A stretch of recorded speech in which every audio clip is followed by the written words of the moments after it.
stand had stretched from Friday night to Saturday morning when Marisol had joined Sabrina in the shower. The same had happened Sunday morning. As nice as the third repeat would be, she had an appointment. Marisol refused to lift back to the bar to collect her Harley, preferring a brisk morning walk. Its handlebars were peppered with parking tickets, which she tossed into the nearest trash can before speeding across town to shower and change. She snagged one of the last spots on the top level of the parking deck, across from the George N. Layton Criminal Courthouse. Crossing the lot, she spotted a familiar white SUV and stopped in the process of calling the elevator to watch the driver's door open. What Marisol wore today wasn't her usual and felt strange on her skin. Her tailored slacks didn't fit her like leather pants, but at least the shirt was from the men's section and the leather blazer smelled like her motorcycle jacket. Watching a very familiar pair of legs emerge from the SUV made her clothes feel all the more uncomfortable. All weekend, those legs had been wrapped around her naked body, and her body yearned to be naked again at the sight of them. "Marisol?" Sabrina squeaked, her sharp heels skidding to a stop. "Good morning," Marisol said, then let one side of her lips twitch up. "Again?" Sabrina looked much as she had when they'd met at the bar Friday night. Her skirt suit, professional haircut, and sensible shoes had reminded Marisol of a lawyer then. The assessment seemed even more accurate now. "What are you doing here?" Sabrina asked as the elevator doors slid open. "Holding the elevator," she replied. "Of course." Sabrina looked her over from head to toe, her tongue peeking out to catch her upper lip. "I don't think it would have left me, though.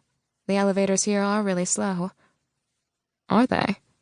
I've only been here once before." The doors jerked shut, and the gears groaned into life. "You come here often?" Sabrina's perfume had Marisol's head spinning with the scent of lily and peach. So did the way she laughed and looked away.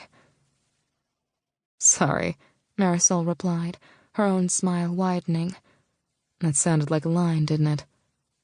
"And not even the best one you've used on me," she said. Her eyes wandered again and she caught her bottom lip between her teeth. "Journalist?" "Is it that obvious?" Marisol waved a hand over her meticulously bland outfit. They hadn't gotten around to exchanging trivial information like professions or even last names. "It's not the clothes," Sabrina responded as the elevator ground past another floor. "It's the knack for setting your audience at ease."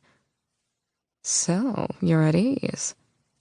Sabrina's purposeful hesitation was as good as affirmation.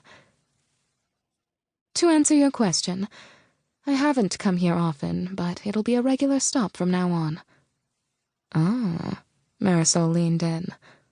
"Lawyer." "Is it that obvious?" The doors opened, and Marisol held them back for her.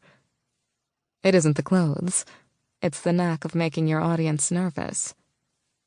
She laughed, and Marisol forgot all about the courthouse and the asshole waiting inside and the cops milling around like fleas on a dog's back. They both looked at the imposing structure across the street, and then around them, as if searching for a reason not to cross the pavement. "Well, I should warn you it'll be a long day," Sabrina said, indicating the coffee shop next door with a jerk of her head. "You should probably fortify yourself." "Only if you let me buy you a cup." Sabrina pulled the door open and said over her shoulder, "I'll even sit with you while you drink it." Marisol usually only drank the thick, deliciously bitter brew from her local Puerto Rican bodega, but she'd drink mud to spend more time with Sabrina. She watched the easy way Sabrina ordered for them both, the way she commanded the room effortlessly. It had been that confidence that had attracted Marisol, though she'd been at the bar on Friday night to study the crowd in preparation for her role today, not to pick up a beautiful woman. Sabrina had a way of making her forget everything she was supposed to do, and everyone she was supposed to be. While she waited for their lattes, Marisol considered the new novel.